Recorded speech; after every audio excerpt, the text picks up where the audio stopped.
Okay, तो देखिए last time हमने ना यूपीएससी के ही क्वेश्चन डिस्कस किए थे। उसमें हम पीएम देख रहे थे। आज हम सर्जरी के क्वेश्चन डिस्कस करेंगे। ठीक है, और एक आध क्वेश्चन पीएम का रहेगा इसमें। तो पहला क्वेश्चन है, ये क्वेश्चन मैं पहले भी डिस्कस कर चुका हूँ आपका, या आप लोग भी इसका आंसर कर सकते हैं। Which one of the following ankle brachial index, ankle brachial index value is diagnostic for peripheral arterial diseases?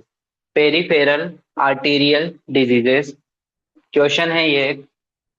हमने जब बर्जर डिजीज पढ़ी थी या बर्गर डिजीज, तब मैंने इसके बारे में पहले भी डिस्कस किया था। कोई बताना चाहेगा इसमें, आप में से किसी को थोड़ा बहुत याद आ रहा हो? इस एबीआई इंडेक्स का फॉर्मूला भी था एंकल ब्रेकियल इंडेक्स के लिए। जो सिस्टोलिक बीपी होता है, systolic BP of ankle upon highest systolic BP of brachial artery, ना? याद आ रहा होगा ये। अगर हम ये निकालते हैं तो हमें पीएडी के बारे में पता चल जाता है। पेरिफेरल कोई आर्टीरियल डिजीज है या ऑक्लूसिव डिजीजेज है ना? मैंने इसके बारे में हमने लास्ट टाइम भी डिस्कस किया था जब फर्स्ट क्लास थी मेरी इसी से रिलेटेड। किसी को याद है इसका ट्रायोस क्या था बर्गर डिजीज के लिए? हम्म, बताया था लास्ट टाइम, याद है? क्या थी इसकी वैल्यू? यही क्वेश्चन पूछा गया है, मैं दोबारा से एक बार क्वेश्चन रिपीट कर रहा हूँ। Which one of the following ankle brachial index value is diagnostic for peripheral arterial disease? First option है इसका 1.40 से लेके 1.40 से लेके 2.00 तक। बी ऑप्शन है 1.00 से लेके 1.40। सी 0.91 से लेके 0.99। और डी ऑप्शन है << 0.9। ये चार ऑप्शन थे। हमें एबीआई इंडेक्स से पता करना था और कौन सी डिजीज के बारे में पता करना होता है। आवाज आ रही है मेरी? हाँ, क्लियर। ये आ चुका है क्वेश्चन, है ना? पहले भी हम इसको डिस्कस किए थे। तो इसका आंसर होने वाला है << 0.9 ना। इसका फॉर्मूला होता है, हम पहले सिस्टोलिक बीपी चेक करते हैं एंकल का, और फिर हम क्या करते हैं, ब्रेकियल आर्टरी का बीपी चेक करते हैं, और दोनों में क्या करते थे, अगर आंसर हमारा आ रहा है तो उसके बेसिस पे हम इसको डायग्नोसिस करते हैं। क्लियर? बर्जर डिजीज से रिलेटेड और भी हमने देखे थे पॉइंट। इसके ट्रायोज की भी बात की थी, है ना? रेनॉल्ड्स डिजीज इसका ट्रायोज में आता है, इंटरमिलिएट क्लाउडिकेशन, और साथ में माइग्रेटिक सुपरफिशियल थ्रोम्बोफ्लेबाइटिस की कंडीशन हमें देखने को मिलती है। या हम इनडायरेक्टली बोले तो इसको हम थ्रोम्बोएंजाइटिस ऑब्लिटरेंस की कंडीशन में भी यूज करते हैं ना। मैं इसको बता चुका हूँ, इसलिए इस पे ज्यादा बात नहीं कर रहा हूँ। थ्रोम्बोएंजाइटिस ऑब्लिटरेंस इसके लिए करते हैं। और मोस्ट आर्टरी इन्वॉल्वमेंट कौन सा देखने को मिलता है, इसके लिए भी बताया था मैंने, टी हाँ, टीपीआर। ठीक है, ये फॉर्मूला हमने देखा भी था, जिसमें टीबीएल आर्टरी होती है, फिर प्लांटर आर्टरी होती है और रेडियल आर्टरी। मोस्ट कॉमनली हमें टीबीएल आर्टरी में देखने को मिलता है, फिर उसके बाद हमारा प्लांटर आर्टरी, और लास्ट में रेडियल आर्टरी, है ना? ये हमने देखा था। और इसका ट्रायोज भी पूछ लिया जाता है, अलग से रेनॉल्ड डिजीज भी पूछ ली जाती है। इसके अलावा हमने जो मेन चीज बात की थी वहां पर, इसमें बोयड्स क्लासिफिकेशन भी देखा था। बोयड्स क्लासिफिकेशन, ये सब आते हैं क्वेश्चन, है ना? इसलिए मैं डिस्कस कर रहा हूँ। तो इसका जो रेंज होती है एबीआई इंडेक्स की, वो देख लेते हैं। जो नॉर्मल रेंज है एबीआई इंडेक्स की, ये रहती है हमारी 1 से 1.2। लेकिन क्वेश्चन में पूछा है कि अगर हमें डायग्नोसिस करना है एबीआई इंडेक्स के थ्रू, क्या तो पेशेंट को क्या है, पीएडी तो नहीं है कहीं, है ना, पेरिफेरल आर्टेरियल डिजीज तो नहीं है, तो इसका आंसर क्या होना चाहिए।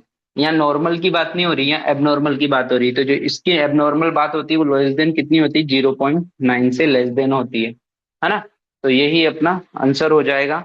ये हमने इसका भी बात किया था, 0.5 से 0.9 होती है, जिसमें हमें ये पता चल जाता है कि हाँ इसमें ऑक्लूजन है। बट अगर 0.5 से भी नीचे अगर वैल्यू आ रही है, मतलब इस पेशेंट को क्या सीवियर ऑक्लूजन है ना। ये हमने पहले भी डिस्कस किया है। तो ये एबीआई इंडेक्स है। इसके बाद नेक्स्ट क्वेश्चन है अपना।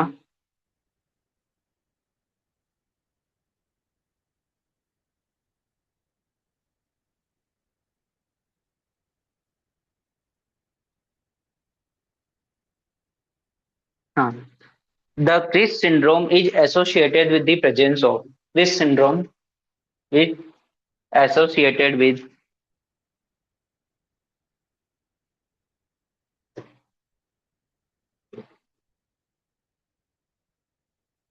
देखिए कुछ सिंड्रोम्स मतलब जैसे क्रिस सिंड्रोम है, ऐसे ही कुछ कंडीशंस होती है जो किसी ना किसी स्पेसिफिक एंटीबॉडी से रिलेटेड होती है। आप लोगों ने इनके बारे में बहुत बार पढ़ा भी होगा, बट जब क्वेश्चन आता है तो फिर वो थोड़ा सा याद नहीं रहता है ना। तो आज हम इसको समझते हैं, थोड़ा सा एक बार देख लेते हैं मतलब।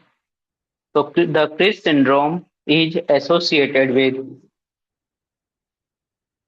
ये क्रिस सिंड्रोम है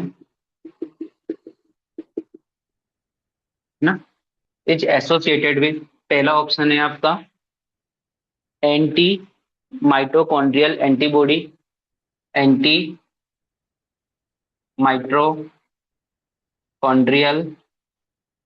एंटीबॉडी। सेकंड ऑप्शन है anti centromere antibody, anti centro centromere है ना? सेंट्रोमियर, हाँ, सेंट्रोमियर एंटीबॉडीज। थर्ड ऑप्शन है anti dsDNA antibody, double standard DNA, anti double standard DNA antibodies.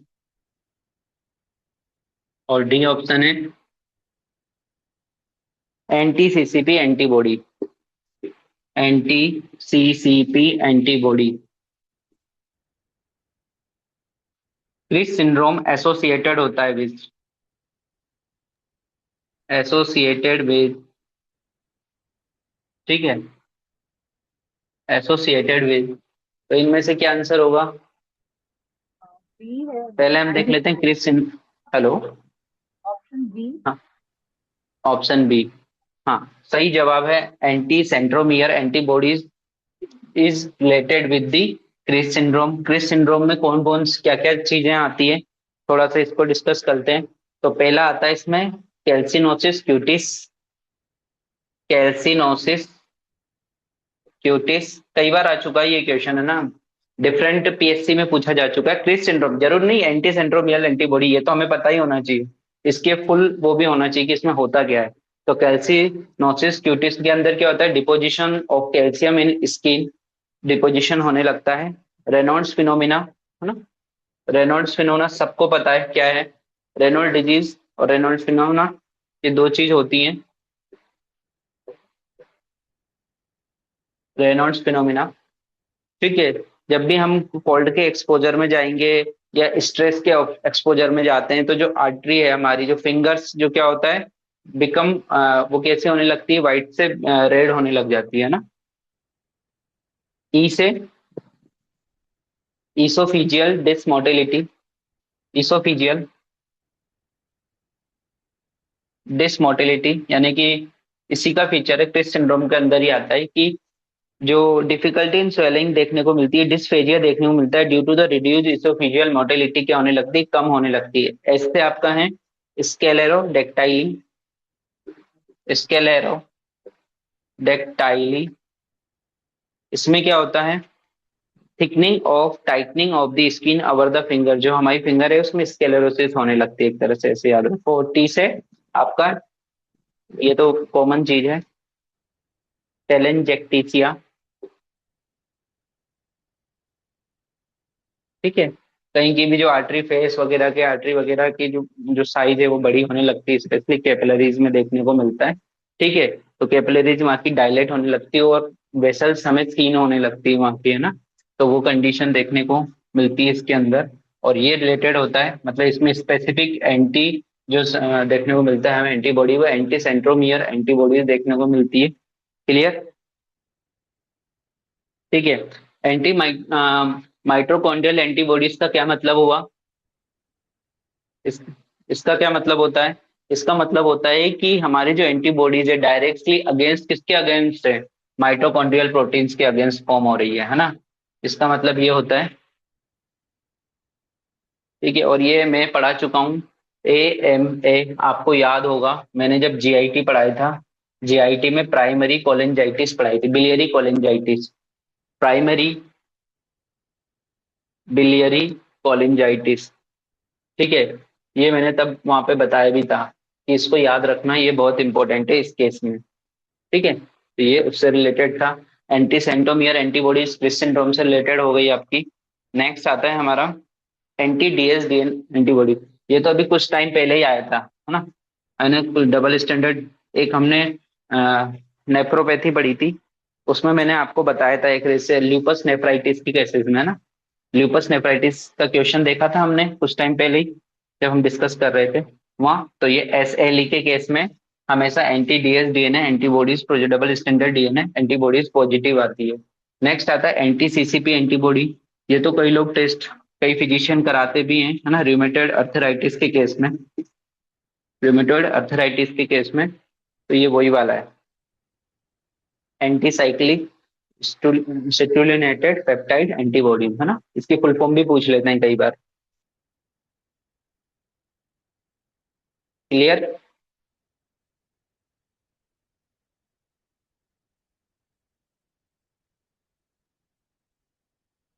हम्म। तो याद रखना। नेक्स्ट क्वेश्चन है ना, कोई सा भी ये आ जाते हैं, है ना, कोई से भी क्वेश्चन इसमें एंटी CCP किस में पॉजिटिव होता है, एंटी DSDN एंटीबॉडी, ये नॉर्मल क्वेश्चन है। अगर ऐसे क्वेश्चन आते हैं मतलब आपको मार्किंग अच्छी मिलनी चाहिए।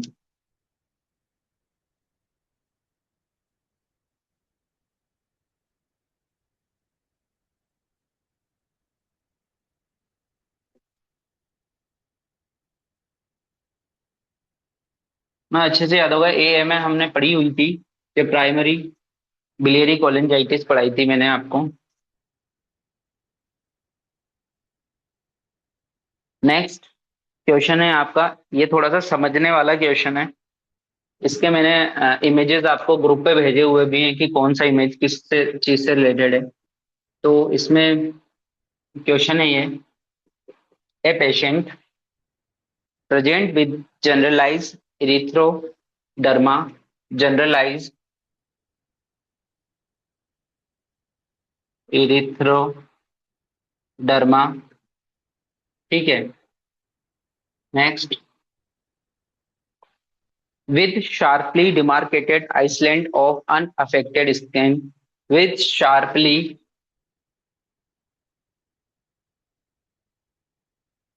demarcated demarcated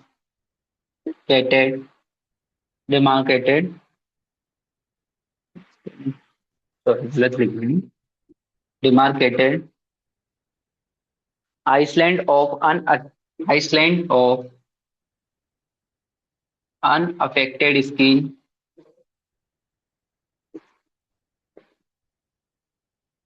Next, and waxy diffuse yellowish keratoderma, waxy diffuse yellowish keratoderma।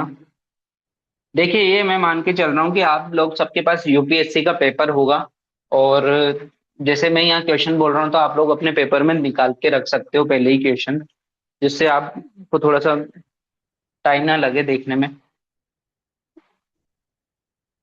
केरेटोडर्मा of palm and soul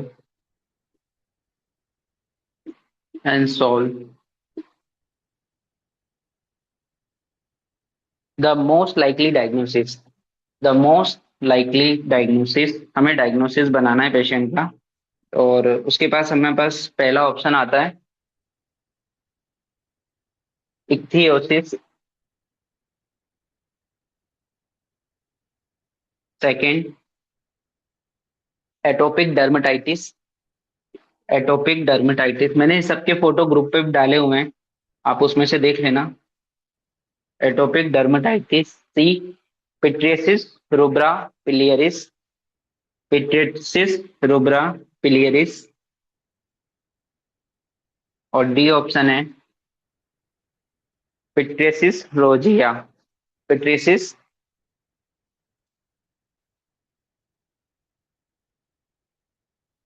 रोजिया।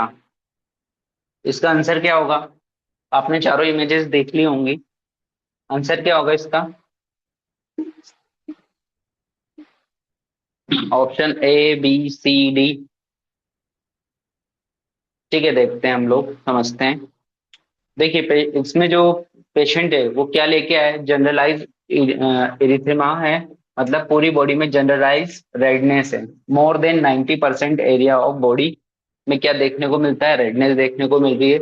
Sharply demarcated island of unaffected skin, island of unaffected skin. Hello. C answer है sir. C answer होगा। हाँ, सी answer होगा, लेकिन कारण भी समझते हैं। देखिए रेड पैचेस हैं, रेड पैचेस के बीच बीच में जो ये बोल रहे हैं ना sharply demarcated island of unaffected skin, मतलब बीच बीच में व्हाइटनेस भी है, व्हाइट भी एरिया भी है, और फिर वहां पे क्या है, रेडनेस भी है। ये रेड एरिया है, उसके बीच में क्या है, एक डिमार्केटेड एरिया है जो क्या है, अनअफेक्टेड है, यानी कि इस एरिया में हमें क्या देखने को मिल रही है, व्हाइटनेस देखने को मिल रही है। तो ये हो गया आपका आइसलैंड, है ना, एक तरह का आइसलैंड जैसा फॉर्मेशन देखने को मिल रहा है ना। नेक्स्ट वैक्सी डिफ्यूज येलोइस केरेटोडर्मा, वैक्सी डिफ्यूज येलोइस केरेटोडर्मा इसमें देखने को मिल रहा है ना, ऑफ पाम एंड सोल। अब हम पहले एक एक करके सबको देखते हैं, फिर बाद में इसको डिस्कस करेंगे, है ना। तो इक्थियोसिस, इक्थियोसिस में क्या है,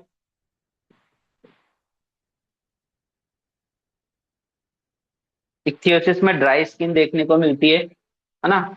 इसमें आपका ड्राई स्किन देखने को मिलेगी, और फिश लाइक स्केलिंग, जैसे फिश में से स्केल निकलती है ना, स्केलिंग, फिश लाइक स्केलिंग देखने को मिलती है, और साथ में जनरलाइज स्केलिंग, पूरी बॉडी से ही इसके स्केलिंग, इसकी इमेज मैंने शेयर की हुई है, आप देख सकते हो। ये इनहेरिटेड डिसऑर्डर होता है एक तरह। ठीक है, आप देख रहे हो ना पूरी बॉडी पे कैसा एकदम ब्लैकनेस है, और उसमें से ऐसा लग रहा है कि कोई फिश की वो स्किन है ना। और दूसरी बात, इस केस में ये शार्पली डिमार्केटेड आइसलैंड नहीं देखने को मिलता है, और इस टाइप की इरिथ्रोडर्मा भी नहीं होता है। नेक्स्ट आता है एटोपिक डर्मेटाइटिस। एटोपिक डर्मेटाइटिस क्या होता है, ये एक तरह का एक क्रोनिक इची इन्फ्लामेशन कंडीशन देखने को मिलती है, साथ में क्या हमें सीवियर इचिंग देखने को मिलेगा, एक तरह का एक्जिमा ही है ना, एक्जिमा में जो होता है वही हमें यहाँ देखने को मिलता है। जैसे कि आपने देखा होगा ना, कई बच्चों को डायपर पहना देते हैं, डायपर पहनाने के बाद रेसेस आ जाते हैं, है ना, वो भी एक तरह का एटोपिक डर्मेटाइटिस होती है। कई लोगों को कुछ भी, है ना, जैसे कुछ लोग कोई किसी भी तरह की मेटल नहीं पहन पाते, तो वो उससे रिलेटेड देखने को मिलता है। ड्राई स्किन भी देखने को मिल सकती है, और साथ में यहाँ फैमिली हिस्ट्री भी देखने को मिल सकती है एलर्जी से रिलेटेड। हम बात करते हैं पिट्रेसिस रोजिएसा की। पिट्रेसिस रोजिएसा में हमें क्या देखने को मिलता है? एक तो पहली बात तो ये सेल्फ लिमिटिंग डिजीज है, सेल्फ लिमिटिंग डिजीज होती है ये। ठीक है, आप कई तरह के वायरल इन्फेक्शन में भी ये हो जाता है, पिट्रेसिस रोजिएसा। ठीक है, इसमें हेरल्ड, हेरल्ड पैचेस देखने को मिलते हैं, हेरल्ड पैचेस होते हैं। क्रिसमस ट्री डिस्ट्रीब्यूशन देखने को मिलता है। इसके अलावा फाइन कोलेटरल स्केलिंग हमें देखने को मिलती है ना। इसके कोजेज जैसे मैंने बताया, वायरल इन्फेक्शन देखने को मिल सकता है, सेल्फ लिमिटिंग डिजीज है ये। ठीक है, और इसमें हमें क्या नहीं मिलेगा इससे रिलेटेड, तो इसमें हमें ये sharply demarcated island of unaffected skin, ये इसका हॉलमार्क है, किसका, पीआरपी का, ये याद रखना। ये इसमें नहीं आएगा। जनरलाइज इरिथ्रोडर्मा मिल सकता है, पर जनरलाइज वाला नहीं मिलेगा, उस पर्टिकुलरली उस कंडीशन में उतने एरिया में आपको देखने को मिल सकता है, इसमें पिट्रेसिस रोजिएशन में। ठीक है, और वेक्सी केरेटोडर्मा नहीं मिलेगा इसमें, वेक्सी है ना, यहाँ जो लिखा है वेक्सी येलोइस केरेटोडर्मा, तो वेक्सी टाइप का नहीं मिलता है ना। पिट्रेसिस रोजिएसा में कई जो मेरे फ्रेंड है वो इसका आंसर, क्योंकि ये किसी ने पढ़ा नहीं था है ना, ये वाला ज्यादातर लोगों ने पढ़ा नहीं था, तो इसमें पिट्रेसिस रोजिएसा लगा के आए हैं ना। अब हम बात कर रहे हैं पिट्रेसिस रुब्रा पिलेरिस की। ठीक है, ये तो जो साइन बताएं, generalize erythroderma, sharply demarcated island of affected skin, और या ये वैक्सी येलोइस केरेटोडर्मा, ये तो चीजें पीआरपी में देखने को मिलती है ना। इसके अलावा और क्या देखने को मिलेगा पीआरपी में? पेट्रेसिस रोजिएसा बिलियरिस, जनरलाइज इरिथ्रोडर्मा है, ऑरेंज रेड कलर के प्लेक्स, मैंने जो इमेज भेजी इसमें देखने को मिल रहा होगा, ऑरेंज रेड प्लेक्स देखने को मिल रहे हैं। Island of spread most important clue जो था इसमें, और फोलिकुलर हाइपर केरोटिस पेप्यूल्स इसमें देखने को मिलते हैं ना। देखिए, मैंने आपको आइसलैंड ऑफ स्पेरिंग भी बोला इसको है ना, आप आइसलैंड ऑफ स्पेरिंग के नाम से सर्च करोगे तो भी आपको मिल जाएगा। जो हमने आइसलैंड ऑफ अनअफेक्टेड स्किन है, उसका जो साइन है उसको हम बोलते हैं आइसलैंड ऑफ स्पेरिंग। जब आप इसके अगर क्लिनिकल फीचर लिखोगे तो आपको वहां पर ये लाइन लिखनी पड़ेगी, या फिर एक और लाइन होती है इसी को, नेपेस क्लियर्स, नेपेस, उसका भी सेम मीनिंग है, नेपेस क्लियर्स, CLAIRS। ठीक है, ये इसका करेक्टरिस्टिक फीचर है। नेक्स्ट, जो भी नहीं समझ में आया पूछ लेना है। सर इसका मतलब क्या है, नेपेस क्लेस? यही है आइसलैंड ऑफ स्पेरिंग, कहने का बस टर्म अलग अलग है ना।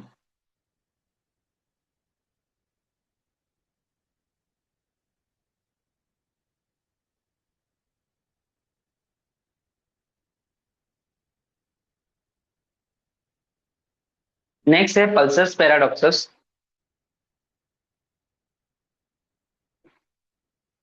पल्सस पैराडॉक्सस ये भी हम पढ़ चुके हैं, ये क्वेश्चन मैंने अपन ने पहले लगाया हुआ है। ठीक है, पल्सस पैराडॉक्सस से रिलेटेड, लेकिन ये थोड़ा सा अभी अलग क्वेश्चन है। क्या होता है पल्सस पैराडॉक्सस, कोई भी?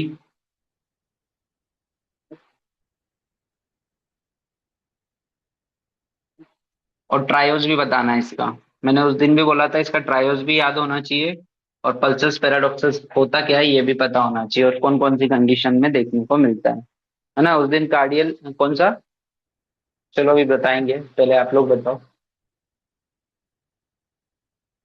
क्या होता है।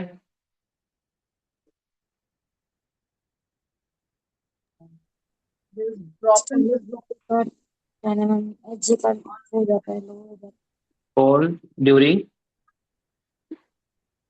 कब? इंस्पायरेशन के टाइम है। पर, है ना। नॉर्मली बीपी फॉल होता है क्या during inspiration? Normally during inspiration BP fall होता है क्या? एनीबॉडी? होता है, लेकिन लेस देन 10 mmHg, है ना। नॉर्मली बीपी फॉल होता है इंस्पायरेशन के टाइम पर, लेकिन वो कितना होता है? Less than 10 mmHg। यहाँ पर हम क्या बोल रहे हैं, more than 10 mmHg systolic BP fall during the inspiration अगर हो रहा है तो इसे हम बोलते हैं पल्सस पैराडॉक्सस। ठीक है, अभी मैं ट्रायल्स बाद में बताऊंगा इसका, अब हम ऑप्शन देखते हैं क्या है, ऑप्शन क्या आ रहा है। Pulsus paradoxus is seen in which of the following condition, तो कौन कौन सी ऐसी कंडीशन है जहां हमें देखने को मिल सकता है? पहला है एओटिक स्टेनोसिस, क्या इसमें देखने को मिलेगा? Second, pericardial tamponade, pericardial tamponade. C, massive pulmonary embolism, एक बड़ा सा पल्मोनरी एम्बोलिज्म हुआ है, मैसिव पल्मोनरी एम्बोलिज्म। और डी ऑप्शन है aortic regurgitation, aortic regurgitation. D अब ये आंसर। चार ऑप्शन हैं। हाँ, अब इसमें से हमें ऑप्शन चूज करना है। ऑप्शन पहला है मतलब ये 1 2 3 4 कंडीशन है ना, ये ABCD लिख दिया मैंने। ये 4 कंडीशन है, 1 2 3 4। अब इनमें से हमें बताना है कौन कौन से में हमें पल्सस पैराडॉक्सस देखने को मिलेगा। पहला ऑप्शन है आपका ओनली ए, मतलब ओनली वन में। बी ऑप्शन है टू ओनली, ओनली दो में, केवल इसमें, या फिर दो में इसमें ओनली। सी ऑप्शन है आपका 2 and 3, 2 and 3, and four option है फोर ओनली, विद एक्सप्लेनेशन। जो भी आंसर दें एक्सप्लेनेशन के साथ में दें। अगर आपको आता है तो बता सकते हैं। देखिए ये हम पढ़ चुके हैं। हाँ, pericardial tamponade. Only B, pericardial tamponade. हाँ, एक तो ये हो गया आंसर। और मैसिव पल्मोनरी एम्बोलिज्म में हो सकता है क्या? देखिए इसमें भी हो सकता है। अब हम कंडीशन समझते हैं, इसका आंसर होगा 2 and 3 दोनों। होता क्या है ना, पल्सस पैराडॉक्सिकस कब होता है? देखिए अभी अपन ने पढ़ा नहीं है कार्डियोलॉजी, हम कार्डियोलॉजी डिस्कस करेंगे। मैं अभी ऐसे ही बता रहा हूँ ना, इस पे ध्यान ध्यान मत देना हार्ट पे। ये क्या है? Right ventricle. ये है लेफ्ट वेंट्रिकल। ठीक है। और ये है आपकी, मैं अभी ऐसे बता रहा हूँ, पल्मोनरी आर्टरी। और ये एयोटा है। और ये क्या है? Intra ventricular septum. Clear? Clear बात है। हम्म। अब हम बात कर रहे हैं कि पल्सस पैराडॉक्सस कब होगा। पहली कंडीशन, देखिए जब भी राइट वेंट्रिकुलर का प्रेशर बढ़ता है, राइट वेंट्रिकल का प्रेशर बढ़ेगा, तो ये किस पे दबाव बनाता है? ये दबाव बनाता है हमारा इंट्रा वेंट्रिकुलर सेप्टम पर।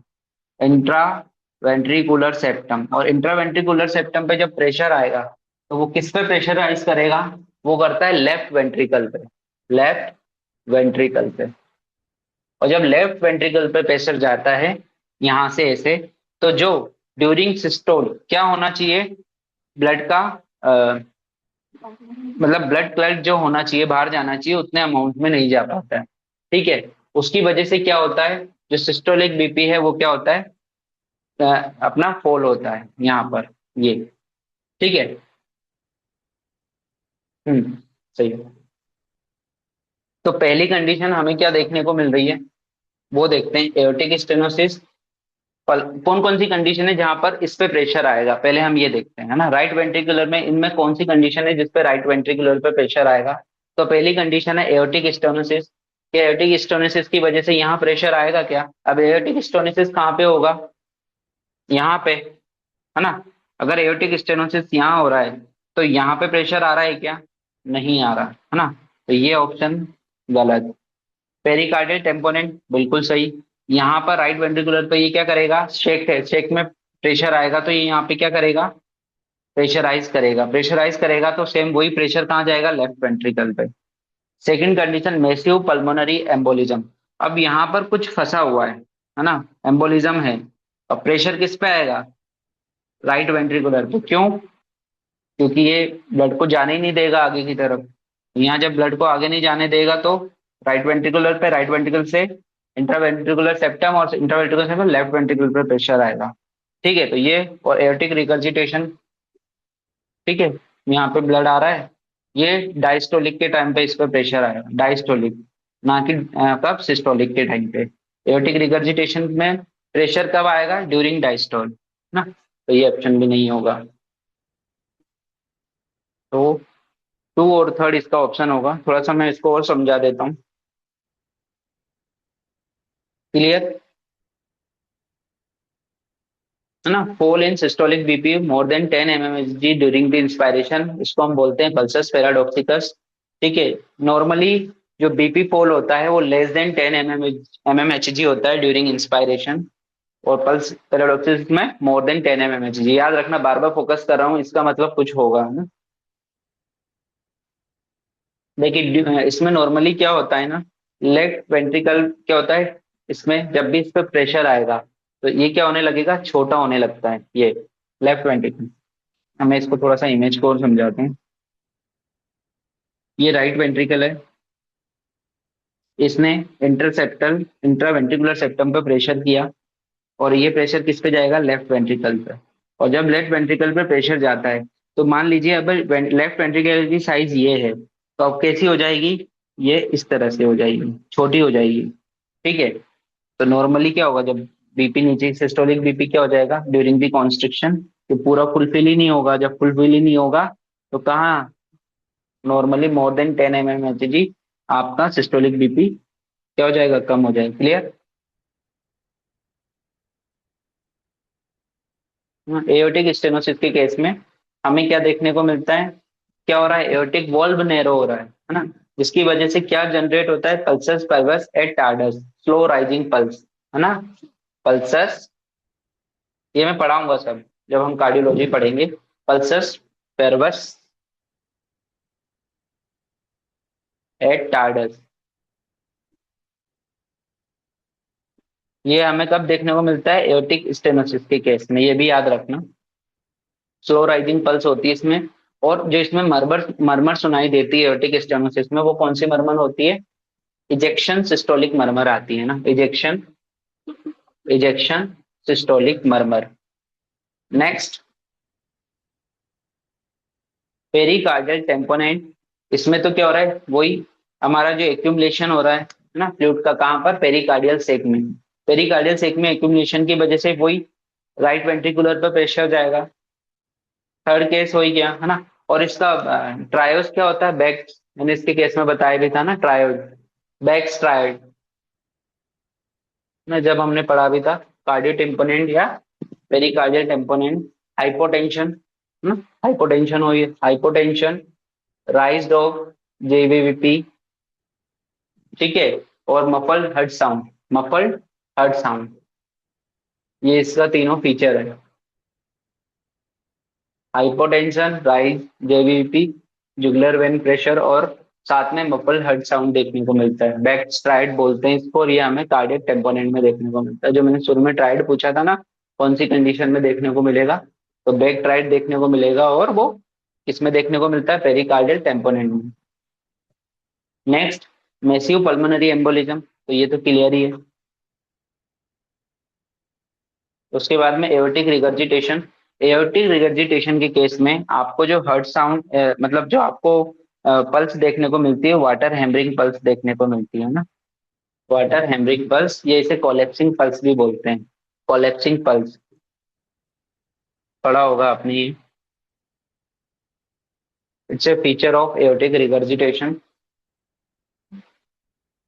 और इसमें जो पल्स प्रेशर होएगा वो वाइड वाइड पल्स प्रेशर आता है, वाइड पल्स प्रेशर।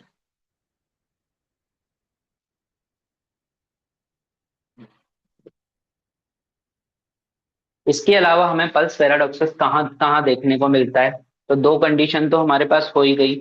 इसके अलावा हमें सीवियर ब्रोंकियल अस्थमा के केस में, सीवियर सीओपीडीज के केस में, और इसके अलावा ये कॉन्स्ट्रिक्टिव पेरिकार्डाइटिस में, कॉन्स्ट्रिक्टिव पेरिकार्डाइटिस में भी हमें पल्सस पैराडॉक्सिस देखने को मिलता है। पांच कंडीशन है जहाँ हमें पल्सस पैराडॉक्सस देखने को मिल रहा है। एक बार रिपीट कर दें, कहाँ कहाँ और मिलता है, 3 जगह। हाँ हाँ। तो देखिए, कार्डियक टेम्पोनेंट या पेरिकार्डियल टेम्पोनेंट ये तो हो ही गया। सेकंड आपका मैसिव पल्मोनरी एम्बोलिज्म हो गया।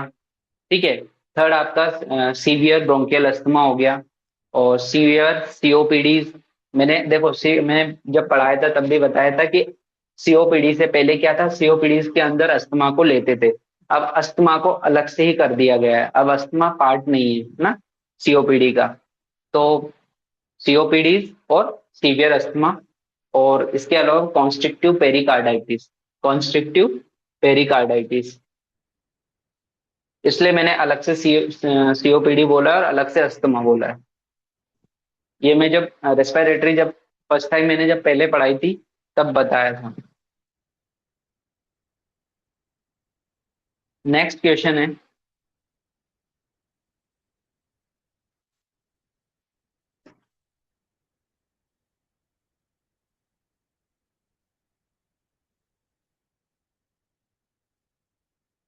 अभी मैं कार्डियोलॉजी स्टार्ट करूंगा तब, और हम इन चीजों को सबको अच्छे से करेंगे तो क्लियर हो जाएगा आफ्टर न्यूरोलॉजी।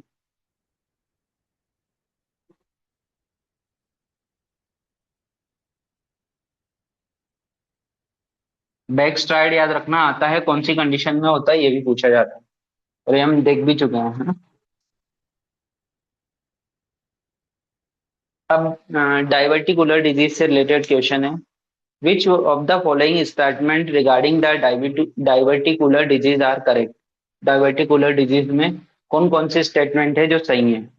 ठीक है, तो मैं पहले स्टेटमेंट के बारे में डिस्कस कर रहा हूँ, फिर हम बाद में कंडीशंस देखेंगे। पहली कंडीशन है most diverticular found in colon are a true diverticulum. पहला स्टेटमेंट है most diverticulum found in colon colon is या आर ए ट्रू डाइवर्टिकुलम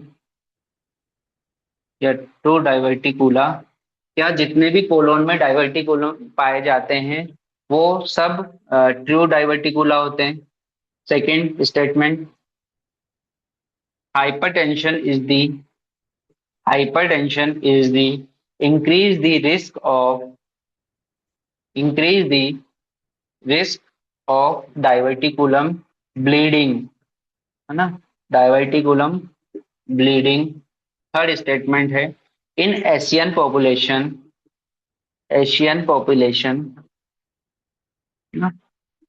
70% यानी 70% of diverticulus seen in the right colon। और फोर्थ स्टेटमेंट है chronic यानी कि पुराना low grade low grade inflammation inflammation play a important role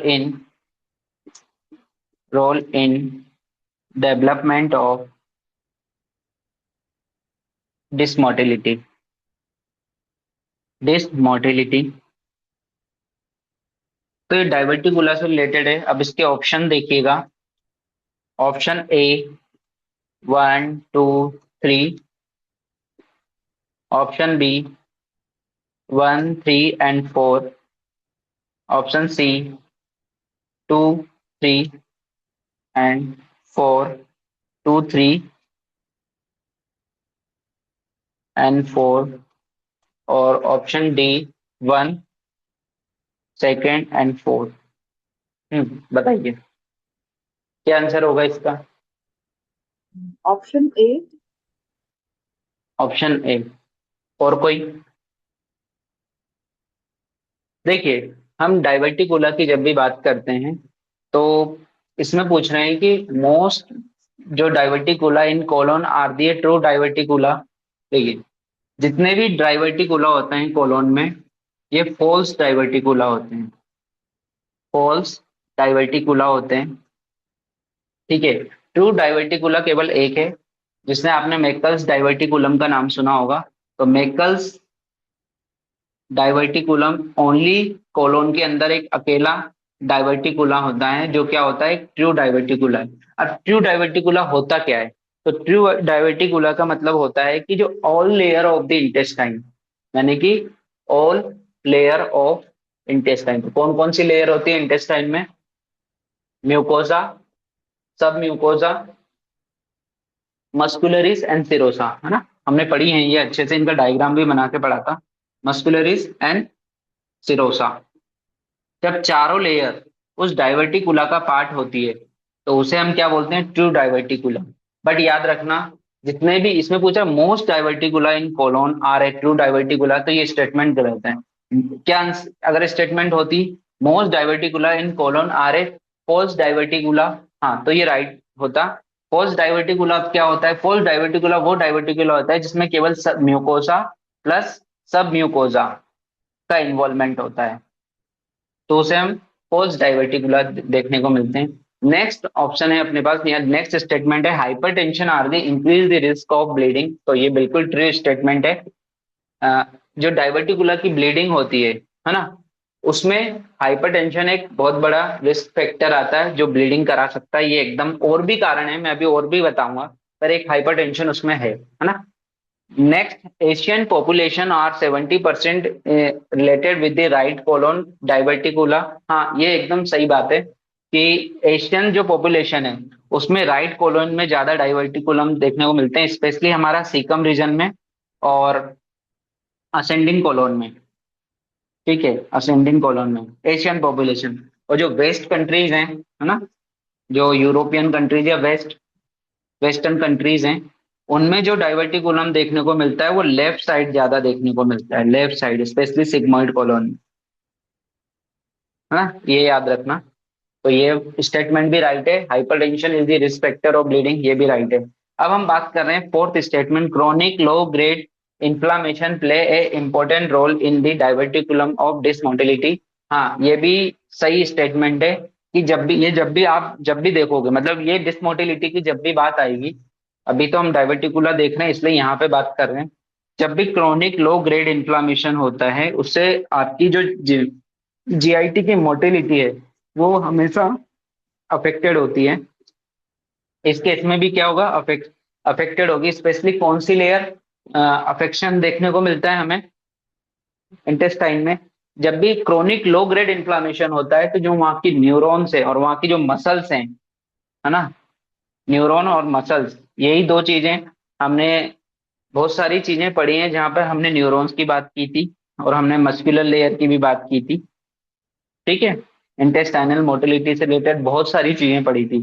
ठीक है, तो वहाँ नर्व और मसल्स का बहुत ज्यादा इंपॉर्टेंट रोल होता है। और जब क्रोनिक लो ग्रेड इन्फ्लामेशन होता है तो ये दोनों इस चीज को क्या करती हैं, अफेक्ट करती है, जिसकी वजह से इंटेस्टाइन की में क्या देखने को मिलता है, डिसमोटिलिटी देखने को मिलती है। तो ये स्टेटमेंट भी एकदम सही है। तो 2, 3, 4 आपका ऑप्शन सी होगा इसमें, है ना, ये चीज याद रखना। अब आपको इससे रिलेटेड कोई क्वेश्चन पूछना है तो आप पूछ सकते हो। पॉल्स को स्यूडो नाम से भी जानते हैं, pseudo diverticulum. Meckel's diverticulum is a true diverticulum, ये याद रखना। और अगर मैकल्स डाइवर्टिकुलम का अगर हर्निया देखने को मिलता है तो इस हर्निया को क्या बोलते हैं, है ना, अगर हर्निया हो जाए मेकल्स डाइवर्टिकुलम का तो इसका कोई नाम है। इस हर्निया को बोलते हैं लिटर हर्निया, है ना, याद रखें। एक बार दोबारा बता दीजिए, मेरा डिस्कनेक्ट हो गया, मीटर हर्निया वाला कौन सा बताया आपने? अभी आएगा ये मेकल्स डाइवर्टिकुलम का जो हर्निया होता है उसे लिटर्स हर्निया बोलते हैं। ठीक है, अब देखिए मैंने एक आपको रिस्क बताया कि risk of the increase the bleeding of diverticula. तो इसके अलावा एनएसआईडी, जो non steroidal anti inflammatory drugs जो लेते हैं, एनएसआईडी, ये भी एक ब्लीडिंग कराने में एक फैक्टर है। एस्प्रिन, है ना, एंटीकोगुलेंट ड्रग्स, जितने भी एंटीकोगुलेंट ड्रग्स होते हैं वो सब ब्लीडिंग करा सकते हैं डाइवर्टिकुलम से। और इंक्रीज द एज, और increase the age age also भी increase the risk of bleeding from the diverticulum, है ना। तो ये याद रखना, ये भी इससे रिलेटेड फैक्ट है।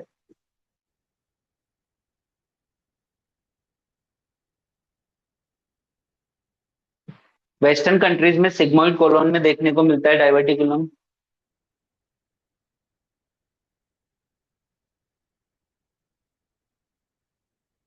ना। और ये क्रोनिक लो ग्रेड क्या कर सकता है, जो न्यूरोमस्कुलर पार्ट है जीआईटी का या इंटेस्टाइन का, उसको अफेक्ट कर सकता है, जिसकी वजह से हमें डिसमोटिलिटी देखने को मिल सकती है। नेक्स्ट क्वेश्चन है हमारे पास।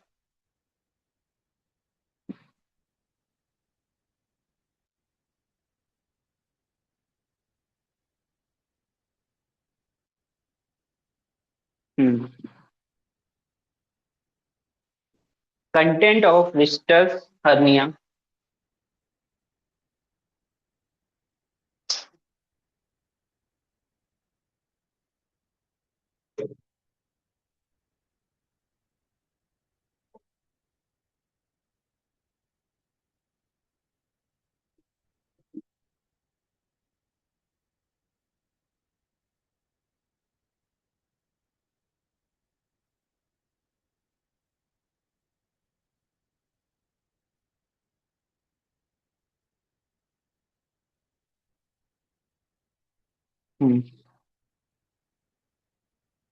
ये है इसका कंटेंट्स ऑफ,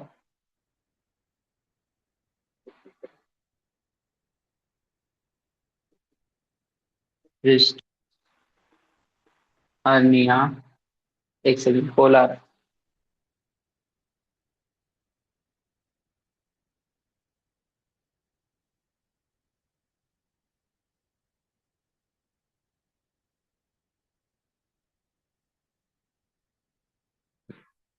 रिस्टर्स हर्निया इंक्लूड, तो ऑप्शन है पहला, ए है ये, है ना, ए पेट, बी पेरिटोनियम, ओमेंटम, और डी ऑप्शन है parts of parts of bowel wall. बताइए क्या होगा इसका आंसर। पेट, पेरिटोनियम, ओमेंटम और पार्ट्स ऑफ बोवेल वॉल। तो इसका आंसर होगा डी, है ना, parts of bowel wall. Parts of bowel wall बोला, यहाँ बोवेल नहीं बोला, पूरी। याद रखना, ओनली इसकी जो वॉल होती है ना वो इन्वॉल्वमेंट होता है यहाँ पे रजिस्टर सर्निया में। ये वैसे भी आता है क्वेश्चन एआईपीजीटी में, के लिए भी इम्पोर्टेंट है ना। तो याद रखना, parts of bowel wall involvement होता है ओनली, पूरा पूरी इंटेस्टाइन इन्वॉल्वमेंट नहीं होती इसमें कि टोटल इंटेस्टाइनल इन्वॉल्व हो गया अगर तो। इसीलिए इसमें क्या है, इंटेस्टाइनल ऑब्स्ट्रक्शन नहीं होगा, सिस्टर हर्निया में इंटेस्टाइनल ऑब्स्ट्रक्शन नहीं होता है। ठीक है, क्योंकि ओनली वॉल। अब मान लीजिए ये इंटेस्टाइन की वॉल है, इसका इतना पार्ट इन्वॉल्वमेंट हो गया, तो इसी पार्ट में हमें क्या देखने को मिल सकता है, नेक्रोसिस देखने को मिल सकती है और गैंग्रीन देखने को मिलता है। और इसी पार्ट का हमें स्ट्रेंगुलेशन भी देखने को मिल सकता है, बट पूरी इंटेस्टाइन का इन्वॉल्वमेंट नहीं होगा, मतलब यहाँ इंटेस्टाइनल ऑब्स्ट्रक्शन नहीं होगा। बट यहाँ गैंग्रीन और नेक्रोसिस देखने को मिल सकता है, स्ट्रेंगुलेशन देखने को मिल सकता है। इसी को हम क्या बोलते हैं, रिस्टर्स हर्निया बोलते हैं। और ये एक डेंजरस हर्निया है और रेयर होता है, रेयर एंड डेंजरस दोनों देखने को मिलता है। ठीक है। अब और इसमें क्या देखने को मिलेगा, ओनली वोवेल्स का वॉल इन्वॉल्वमेंट है ना, इस चीज को याद रखना, उसका ओनली। तो ये ऑटोमेटिक सारी चीजें याद आ जाएगी।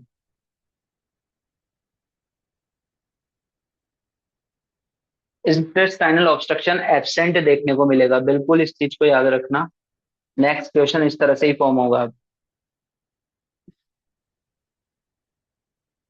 नॉर्मली जो हर्निया होता है उसमें जो दूसरे हर्निया होते हैं, हाँ उसमें फैट इन्वॉल्वमेंट हो सकता है, उसमें पेरिटोनियम का इन्वॉल्वमेंट हो सकता है, ओमेंटम इन्वॉल्वमेंट हो सकते हैं, वो लेकिन अलग टाइप के हर्निया होते हैं, है ना। ये रिस्टर हर्निया में वो नहीं होगा, है ना। अब थोड़े से मैं रिस्टर्स हर्निया का बारे में, क्या हो रहा है, पार्ट्स ऑफ बोवेल इन्वॉल्वमेंट हो रहा है रिस्टर्स हर्निया में, ये याद रखना। नेक्स्ट हर्निया आता है हमारे पास Maydl's hernia. Maydl, MEYDL, Maydl's hernia. Maydl's hernia के अंदर क्या देखने को मिलता है हमें, contents two bowels loop in sac. ठीक है, इस तरह से हर्निया होता है ये। मान लो ये हर्निया है, इसमें बोवेल इस तरह से इन्वॉल्वमेंट होगी।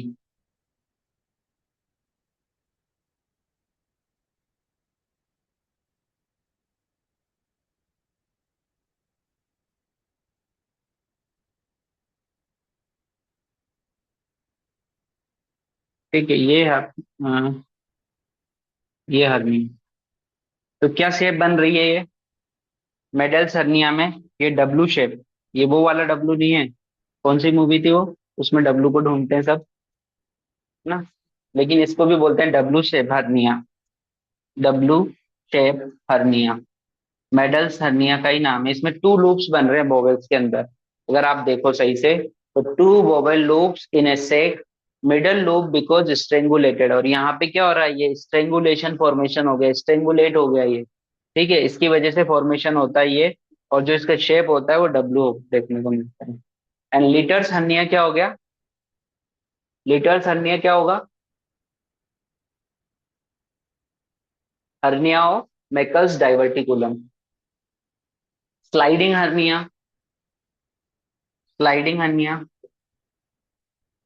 हाइटल hernia is example of sliding hernia. आपने देखा होगा ना कि जो इसो जो ये वाला पार्ट होता है स्टमक का, इनिशियली पार्ट, कई बार वो डायफ्राम में जाकर हर्निएटेड हो जाता है, कई बार पूरा स्टमक ही जाके हर्निएट हो जाता है, स्टमक का कई सारा पार्ट। तो स्लाइडिंग हर्निया बोलते हैं इसको, है ना। स्लाइडिंग हर्निया, कोई ऑर्गन और कोई पार्ट, कई बार ब्लेडर में देखने को मिल सकता है ये, है ना, कोलोन का कोई पार्ट।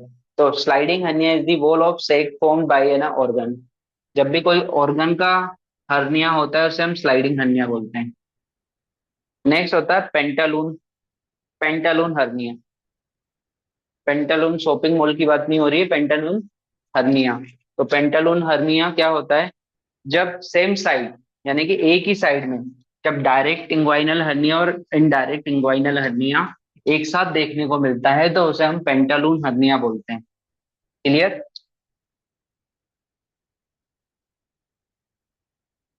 पेंटालून हर्निया मतलब जब डायरेक्ट और इनडायरेक्ट दोनों हर्निया, आप गए होंगे ना पेंटालून्स में, सब ब्रांड के कपड़े मिल जाते हैं एक ही जगह। सेम ऐसे इसमें भी ना, पेंटालून मतलब जहाँ पे क्या है, दोनों साइड सेम साइड में ही क्या हो रहा है, इंग्वाइनल डायरेक्ट और इनडायरेक्ट इंग्वाइनल हर्निया दोनों देखने को मिलते हैं, तो उसे हम क्या बोल देते हैं, पेंटालून हर्निया।